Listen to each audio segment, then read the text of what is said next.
going on, the main fire there, but the weather is helping.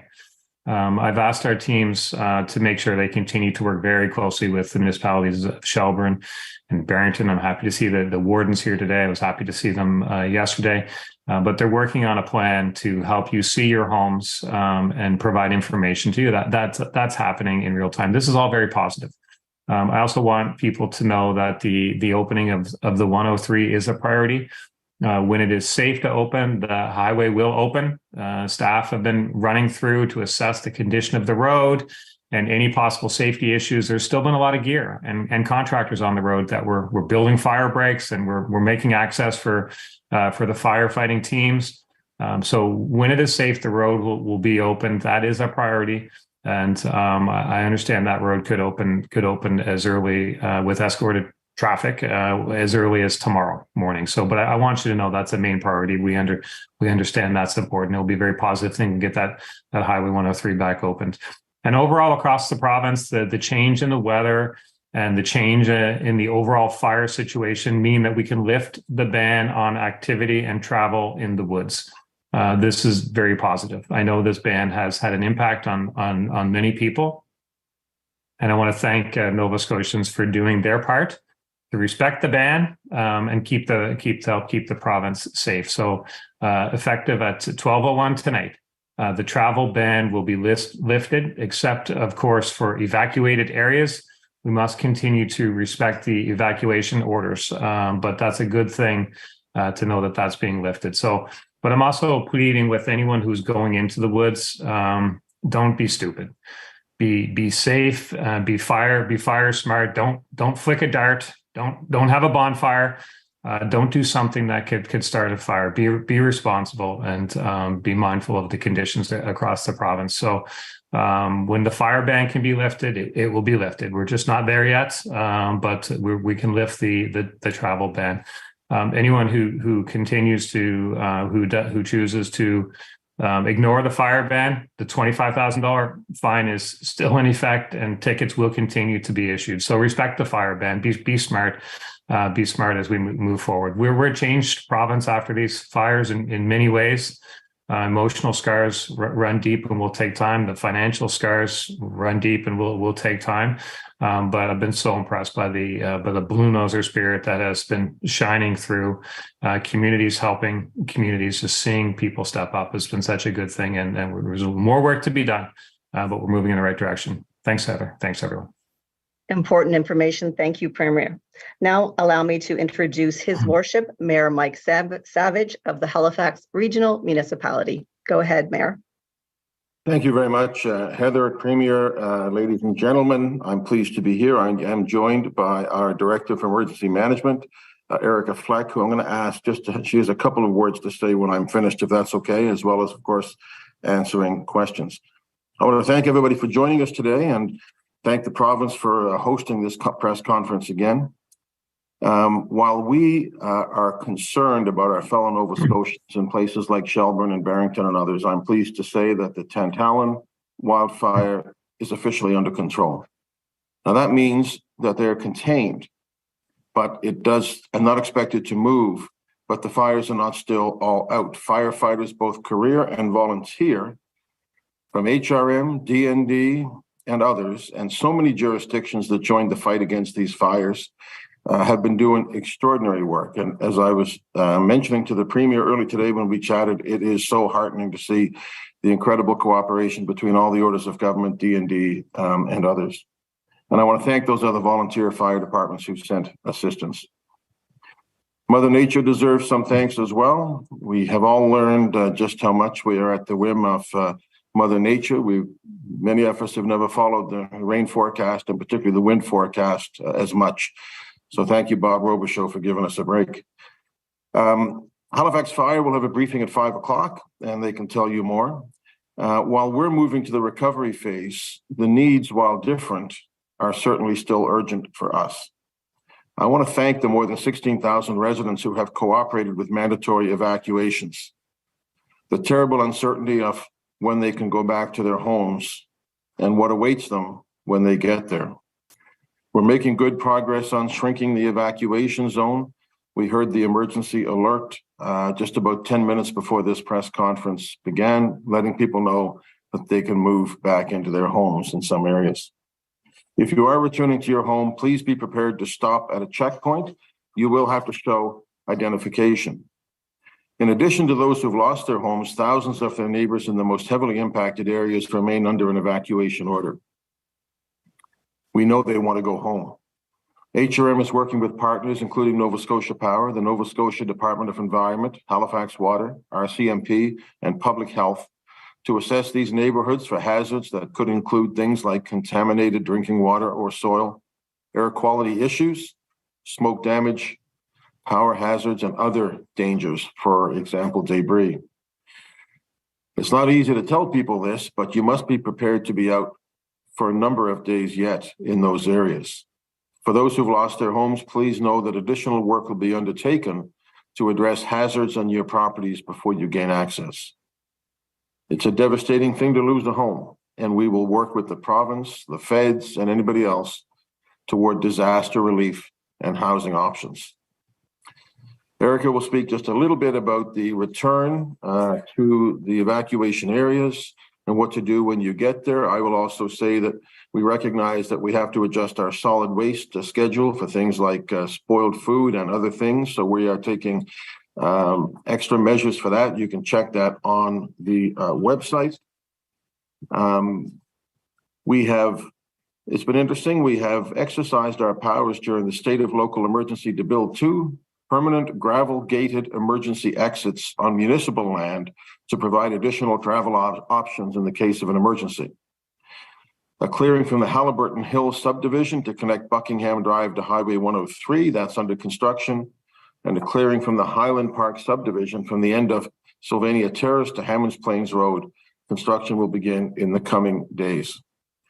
I want to thank as well with the DNRR folks, and I hope it's okay to specifically mention Paul Schnurr, who's from the Premier's part of the Woods, who has been here and has done an exceptional job working with Erica and everybody else. The Daves, I learned so much listening to you guys on these calls and in your briefings. It's been exceptional.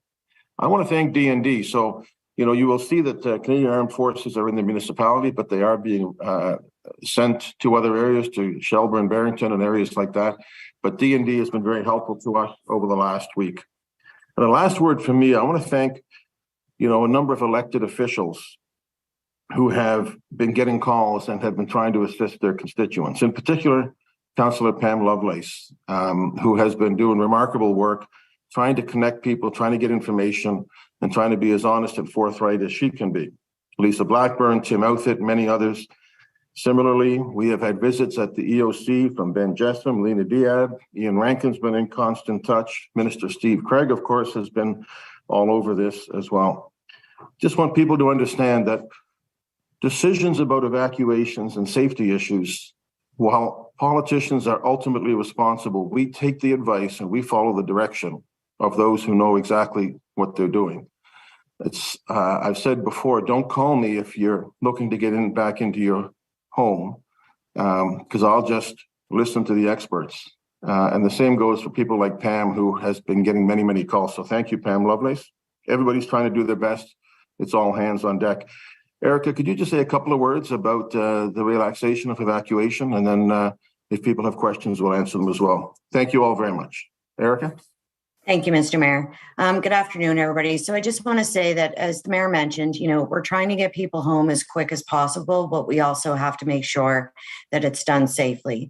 And as the Premier mentioned, the fire is under control, but there are still other issues that we need to look at. So as we start to return people, and on the updated website maps today, there is phase 1, 2, and 3. So phase 1, the alert just went out prior to this press conference to say that those residents could return this afternoon, starting at 3 o'clock. But we still have to look at water supplies. We still have to look at garbage. We still have to look at, is there damage in and around there? Are the egress routes safe?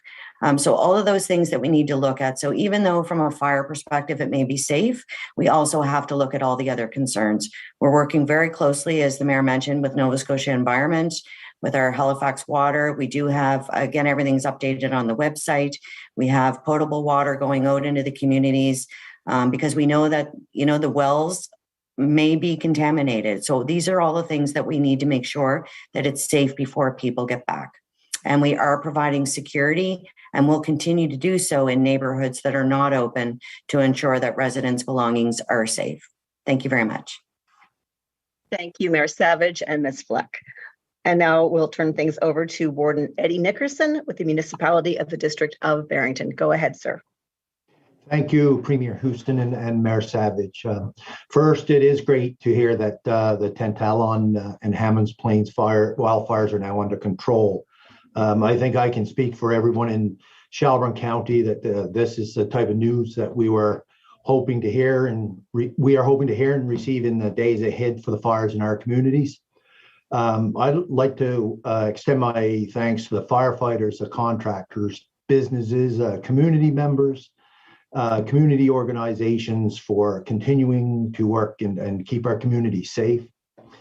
It certainly is an incredibly stressful time for Barrington and Shelburne communities. I encourage you to please check on one another and support your neighbors the best you can. Sometimes a simple phone call can go a long way. Remember, we are all in this together, and we'll get through it together. By continuing to follow province-wide restrictions, we are keeping one another safe and reducing wildfire risk. Yesterday was a good day for fighting fires. Lot of rain.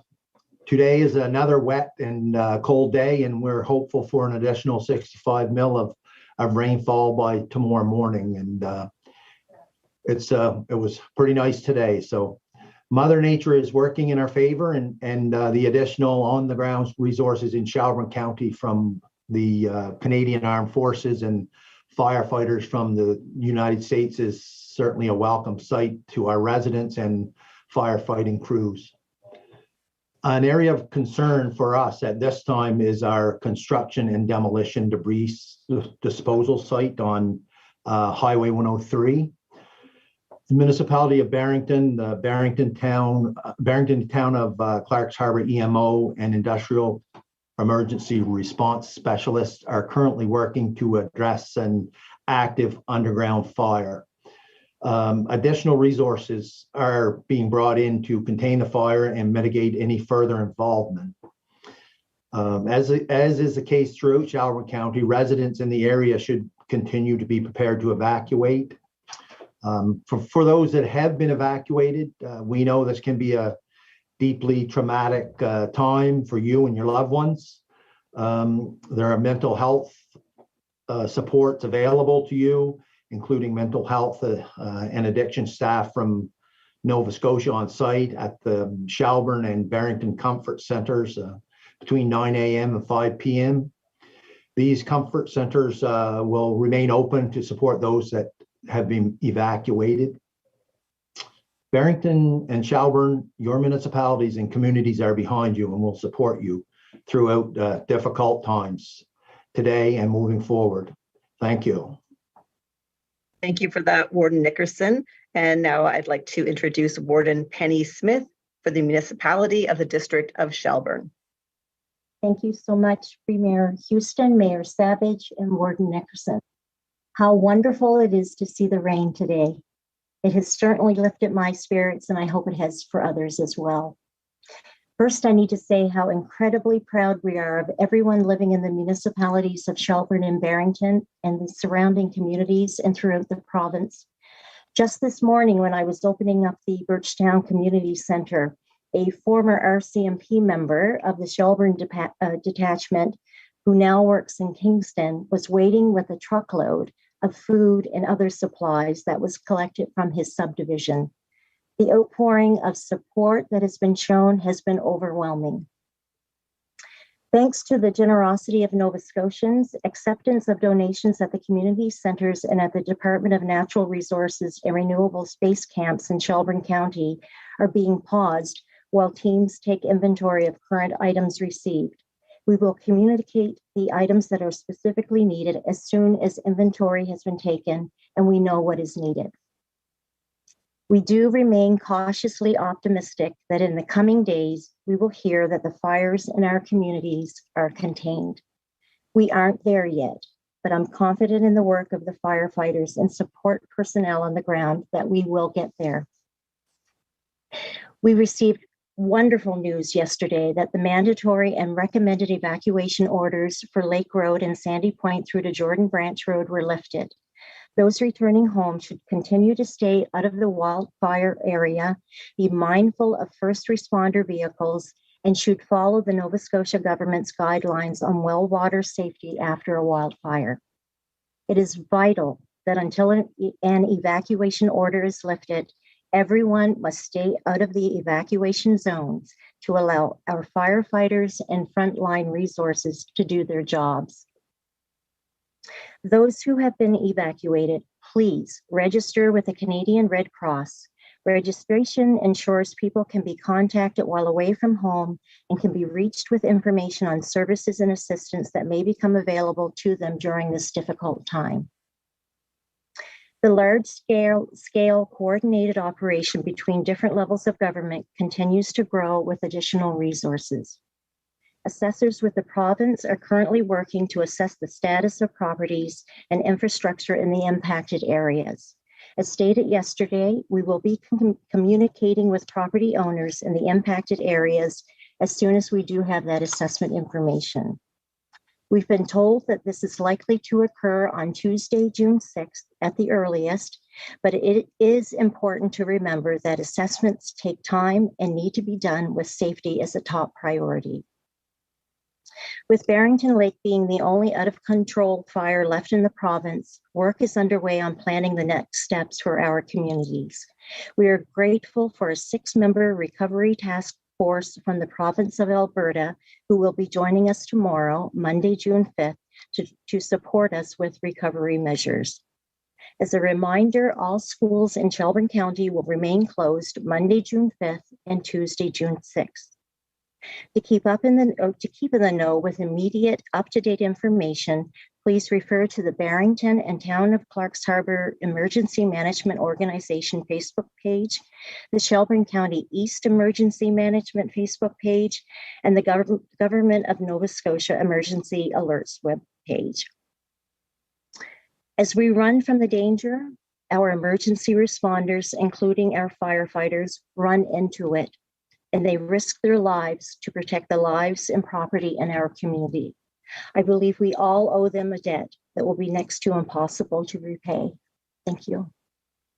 Thank you, Warden. Let's check in now with Scott Tingley, Manager of Forest Protection with Department of Natural Resources and Renewables. Thanks, Heather. Good afternoon, everybody. An update here from the Provincial Wildfire Coordination Center. So to date, we've had 210 wildfires. Total area burned now estimated at 26,680 hectares. And as the Premier mentioned there, still have 5 active wildfires out there. So crews have had success with a lot of help from the rain as well, extinguishing some of those other small fires that have been out in the landscape. And one of those fires still out of control. So the other 4 are now under control. Just for some context, we did pull some 5-year averages out just to share. So the 5-year average for hectares burned is 940 hectares. And that includes last year when we actually had an unusually large fire for Nova Scotia. So it was 3,000 hectares. So when you take that fire out of the last 5 years, on average, we burn about 320 hectares for about 135 fires. So just for some context for where we're at in this season, it's only the beginning of June. We do still have plenty of summer ahead of us as a province and as a country. And so we're all, kind of in the same mindset this morning. We're certainly welcoming the rain, but we're not letting our guard down. There's still a lot of work to do.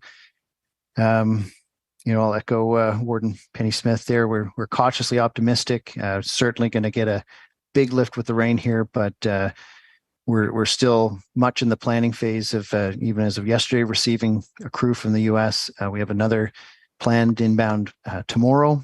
So we're continuing to work very closely with the incident command teams at the fires to assess what their needs are for the continuing work in the weeks ahead.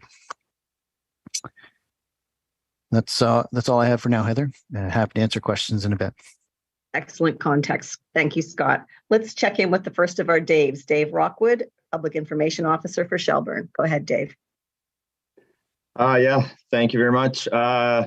So yeah, down here in the Barrington Lake Fire Complex, as Scott just indicated, just moments ago, we have classified the Lake Road fire and the Pubnico fire as under control. So that will free up a few resources for us to put over towards the Barrington fire, and we'll be going into a patrol and mop-up status on those. So we can put some more resources to focus into the Barrington Lake area, and we're feeling pretty confident that those other two fires are not going to be causing us any trouble anymore. So we've been very lucky, as Warden Eddie indicated. We have had quite a bit of rain. We've had 35 mils as of first thing this morning, and it has not stopped. And it is fantastic to see. Not a person is complaining out there. I met with crews last night. They were sopping wet when they got back off the fire line, but they were smiles. So on to the Barrington Lake fire. It's still considered out of control. 24,980 hectares in total. We've got 192 personnel down here in the area, and still have those 49 pieces of heavy equipment.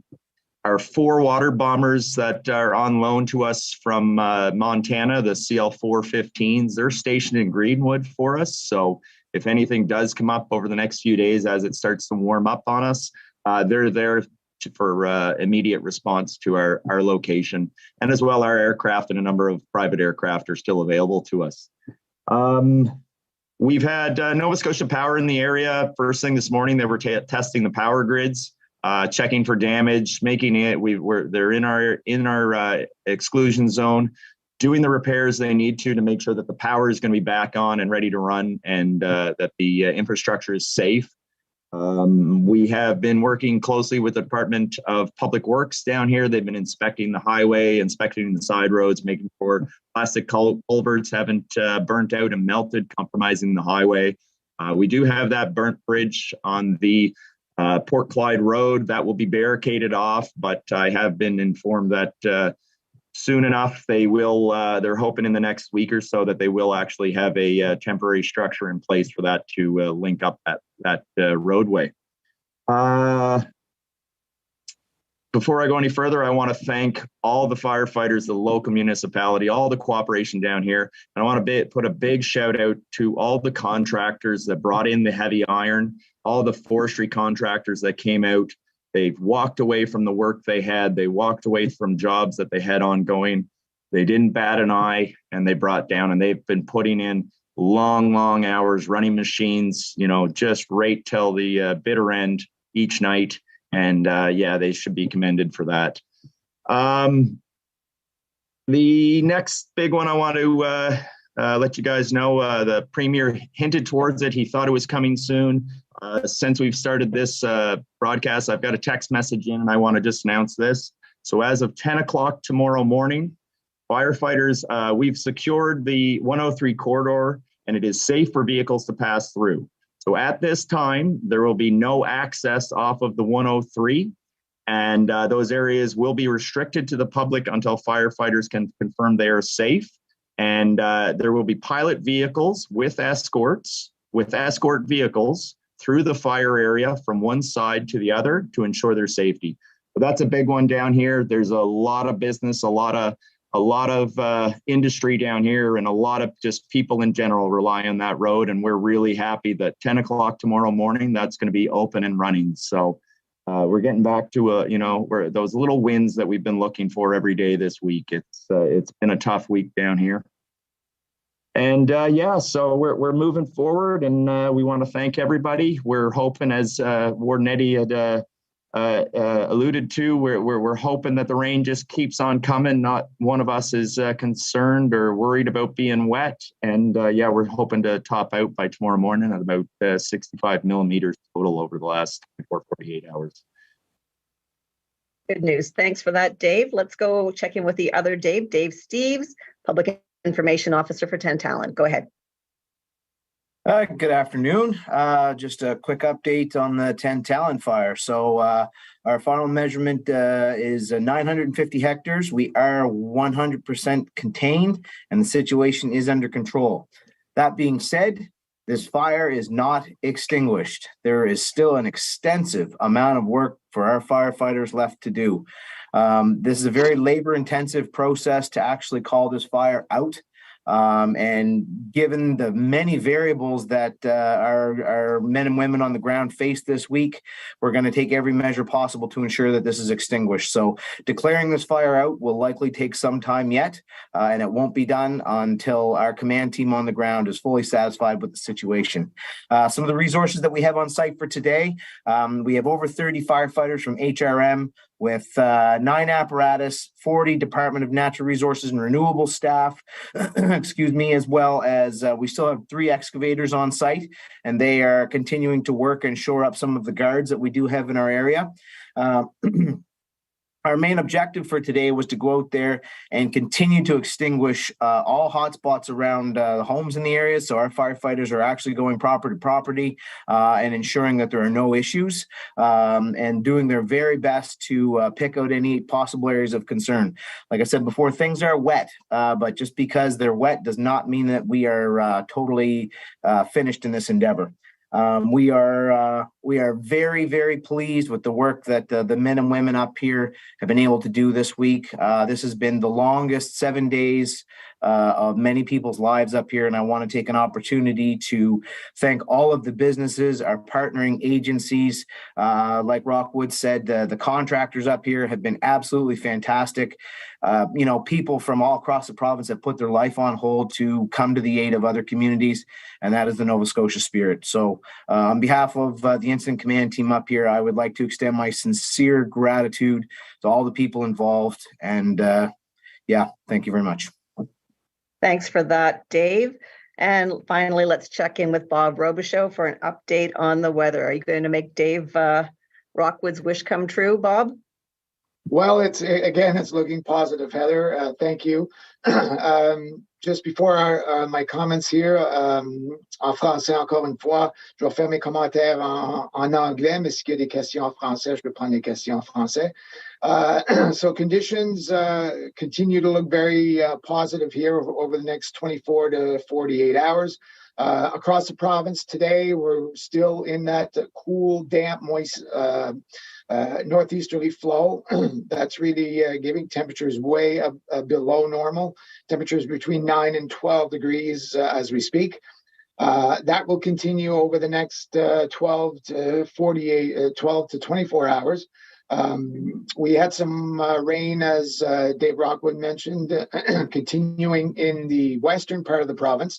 There was a break over eastern and central parts of the province, but that's okay. That was expected.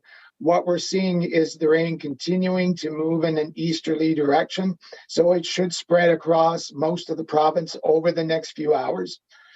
So we're looking at, a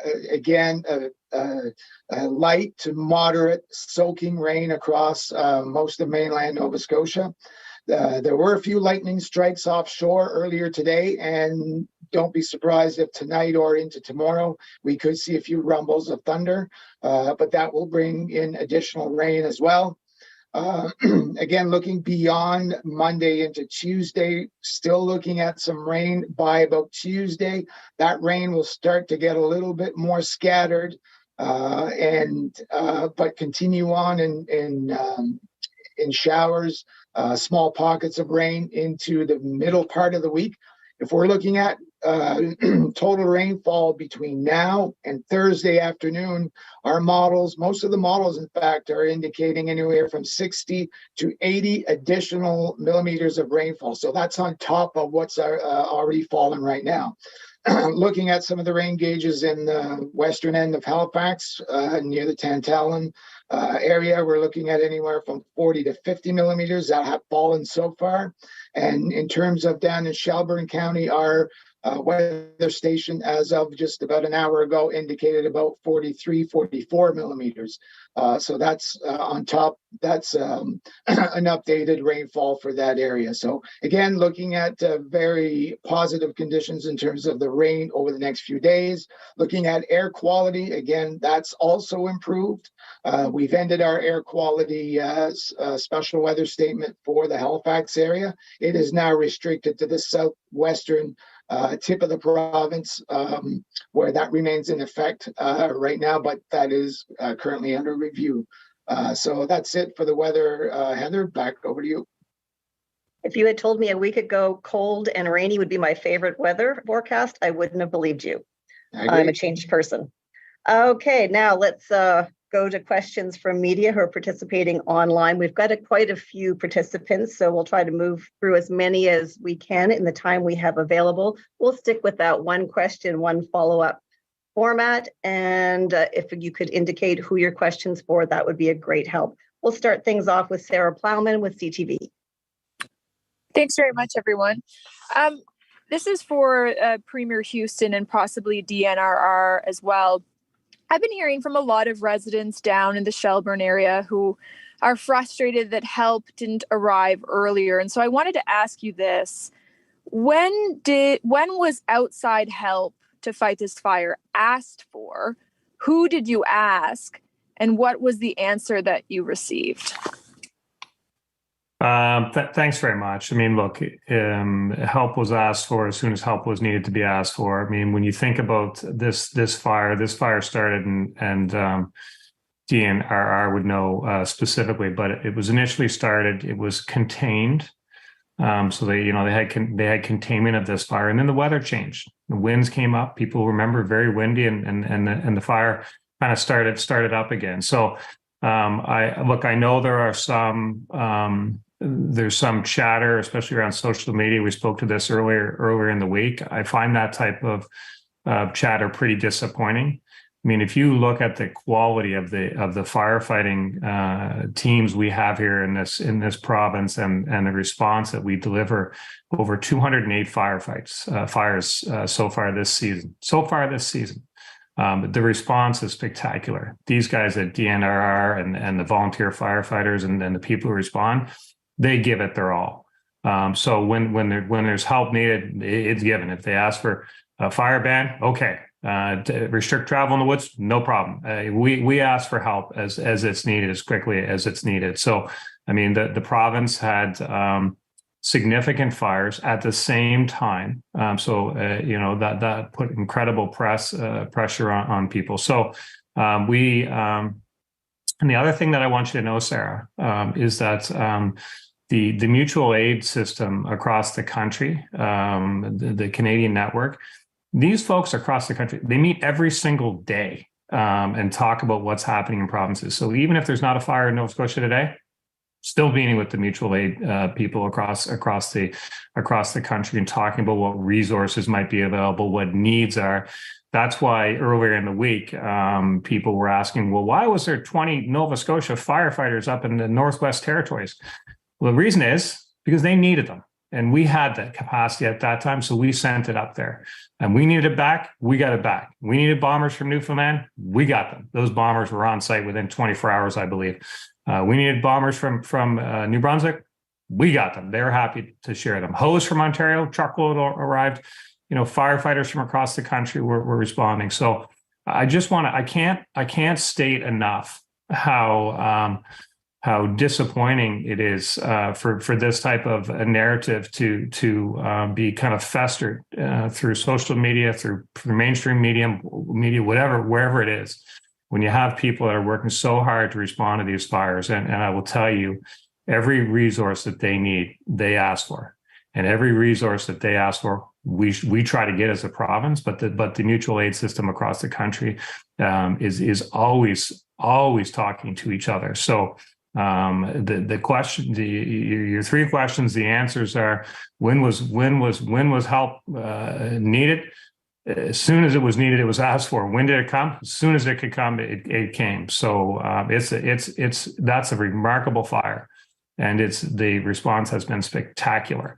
And I want to assure the people of Shelburne County and Barrington and the entire province of Nova Scotia that forest fires in this province are taken extremely serious, and they're responded to by very professional people. Thank you. My next question is, can someone describe what it will look like tomorrow along the 103 highway? I'm understanding there might be escorts. Can people drive themselves? Do they have to wait to be escorted? If you can give us just sort of a visual idea of what this is going to look like for people who want to get from one point to another. I guess. Yeah, I'll field this. So, Sarah, we're still in the preliminary development on this. We're reaching out in the last hour. Like I said, it was even since this press briefing started, we got the notification. I got a notification on my phone. So our liaison officer is in coordination with transportation or public works, RCMP, security companies, all those other agencies that need to be in the know for this situation. So you're going to see an escort through. So you're going to think of it as a traffic construction work. You're going to be escorted through. Every road that is in that area will have security, most likely a police officer or a hired security group to ensure that you cannot leave that roadway. And that's for the public safety, the firefighter safety, and for the individuals that have lost homes that have not been notified yet, or because we're still in the process of collecting that data, so that they can find out from the appropriate agencies and not from some random individual driving through. So that's where we're looking at that. Thanks. Moving along, we'll go to the Herald with Aaron Bezic. Go ahead, Aaron. Aaron, can you hear me? We'll circle back to Aaron. Next, we'll go to CBC's Vern Ramasar. Vern? Hi, this is for Mayor Savage. There have been calls for emergency exits from some communities in the Tantallon area for years. Why has it taken a crisis like this to get them started?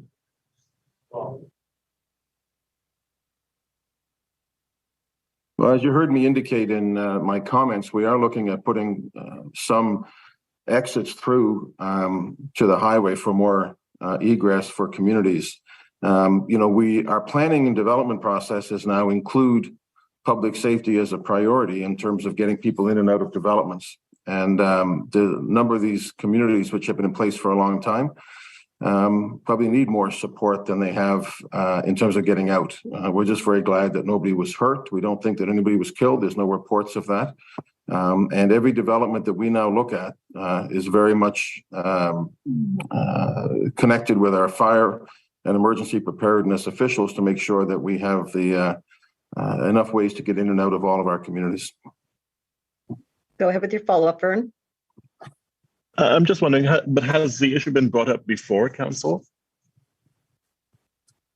About specific communities, I can tell you that there has been some development proposals in that area that were not allowed because of the fact that there wasn't sufficient ways of getting out of that community. And as we build, we need to build, and as we need to build, we need to make sure that we have safety, emergency preparedness, but also environmental concerns front of mind. We have a need for housing in this community, as do a lot of places, but we're going to do it safely.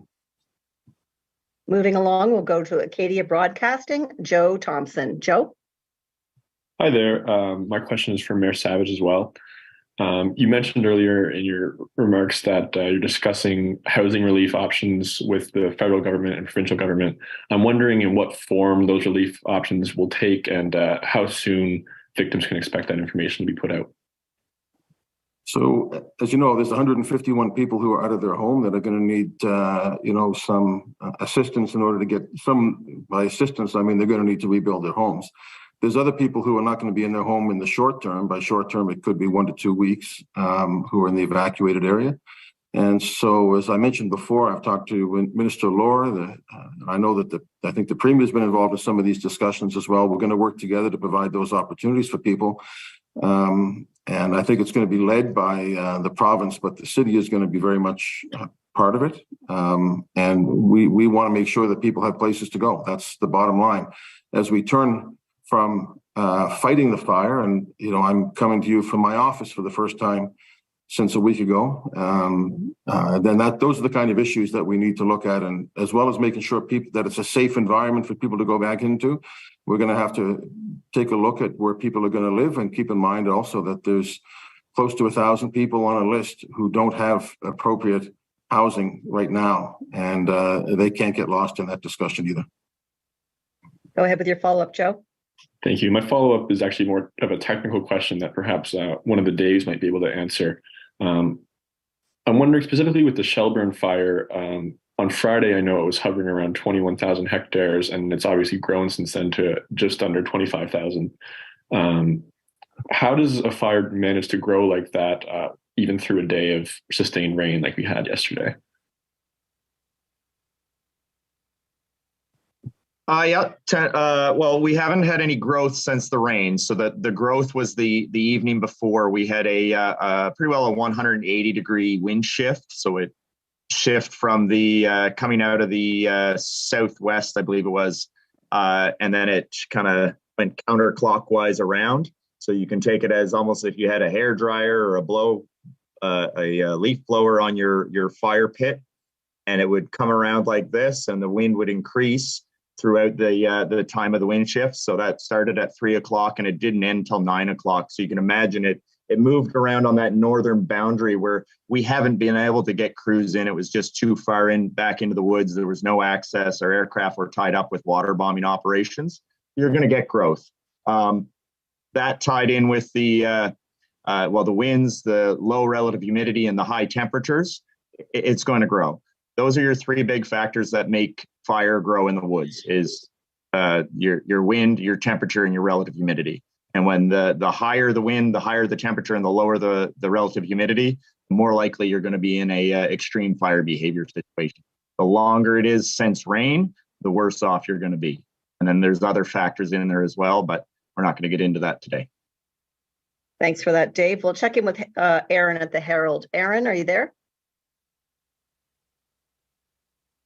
Okay, we'll move along. Going to the Examiner, Jennifer Henderson. Hi, it's actually Yvette D'Entremont here for the Halifax Examiner. Great.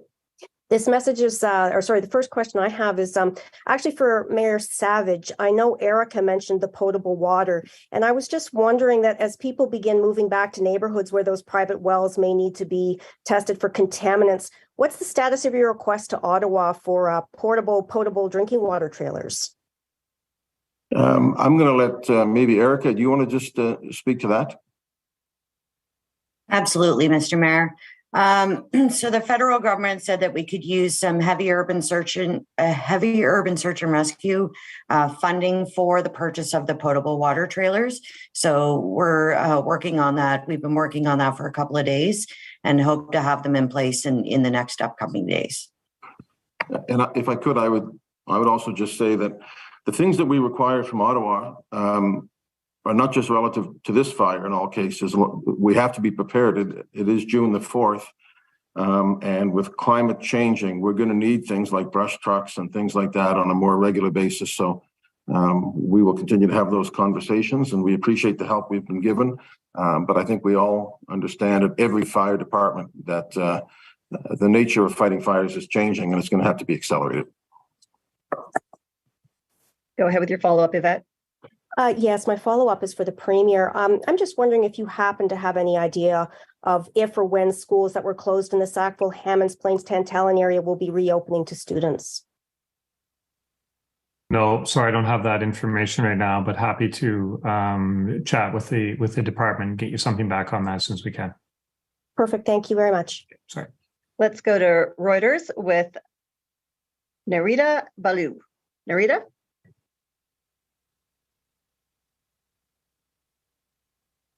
Do we have Reuters on the line? Okay, moving along, we'll go to Radio Canada and Adrian Blanc. Go ahead, Adrian.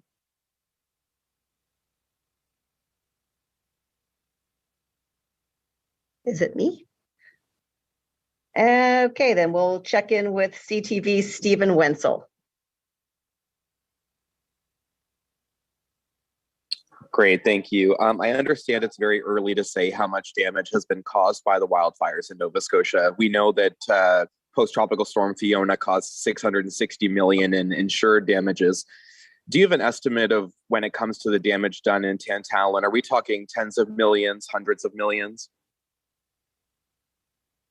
I don't have one from the provincial perspective. I'm not sure if Mayor Savage has a municipal one, but I mean, obviously the focus has been squarely on fighting these fires, getting people back to their homes, keeping people informed of the status of their home. So I don't have an estimate of the cost at this stage, but I will just reiterate that the cost will be significant for sure.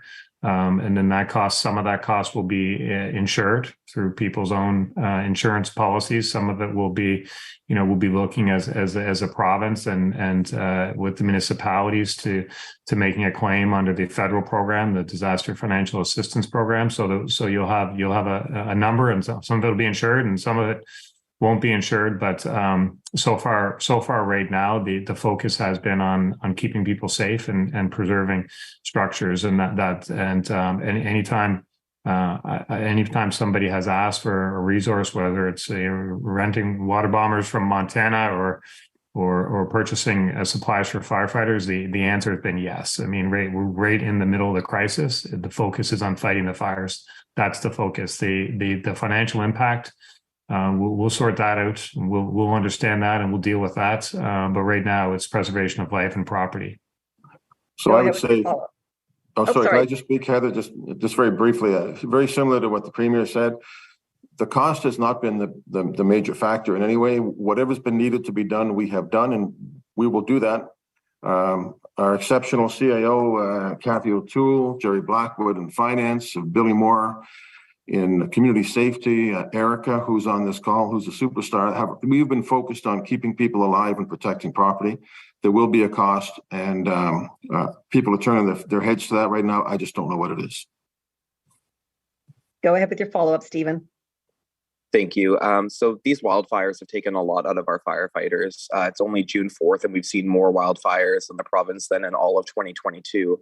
How can Nova Scotians have confidence about future wildfire responses when many firefighters will likely be facing burnout before the summer season even begins?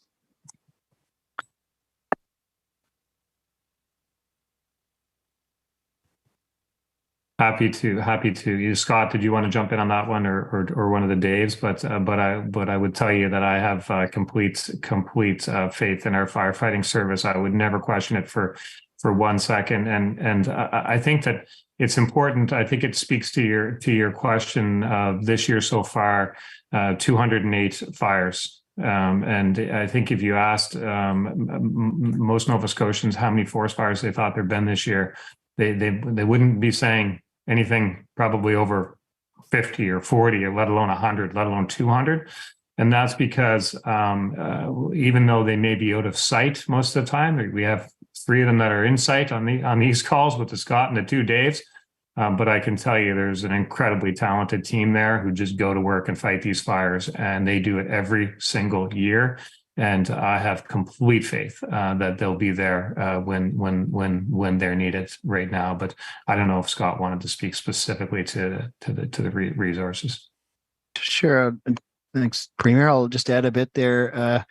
So we're very actively planning some cycling of crews and these incident management teams to manage fatigue. And not only physical fatigue, there's also resources on site in both locations to support psychological health for the firefighters as well. This is, it's another significant challenge that's coming more and more to the forefront every year. And I can tell you, we do know that those resources are being accessed. So people are asking for help. They're going to talk to people, working through some of the challenges that they are having.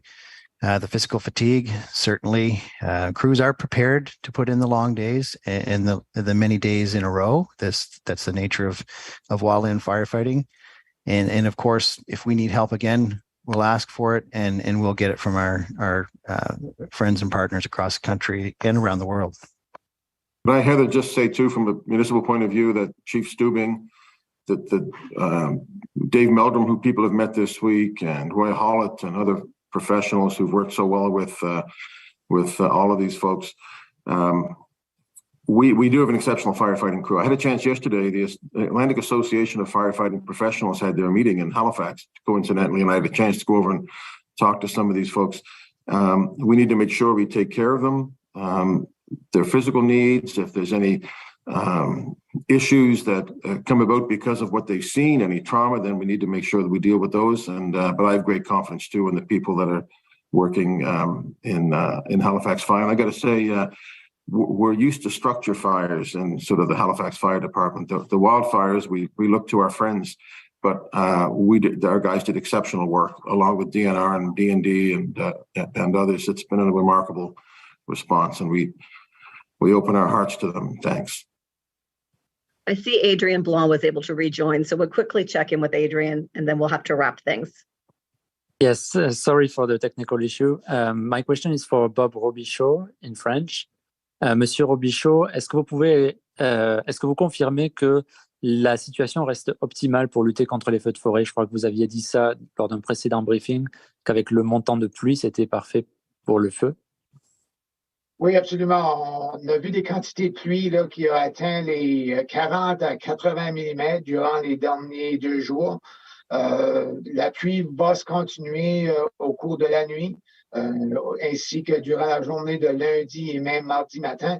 On prévoit des averses même dans le milieu de la semaine, vers la fin de la semaine. Donc, on pourrait aller chercher un autre 60 à 80 mm de pluie d'ici l'après-midi de jeudi. Donc, ça voudrait dire qu'il y a des régions qui vont effectivement avoir plus de 100 mm de pluie qui va aider énormément la situation.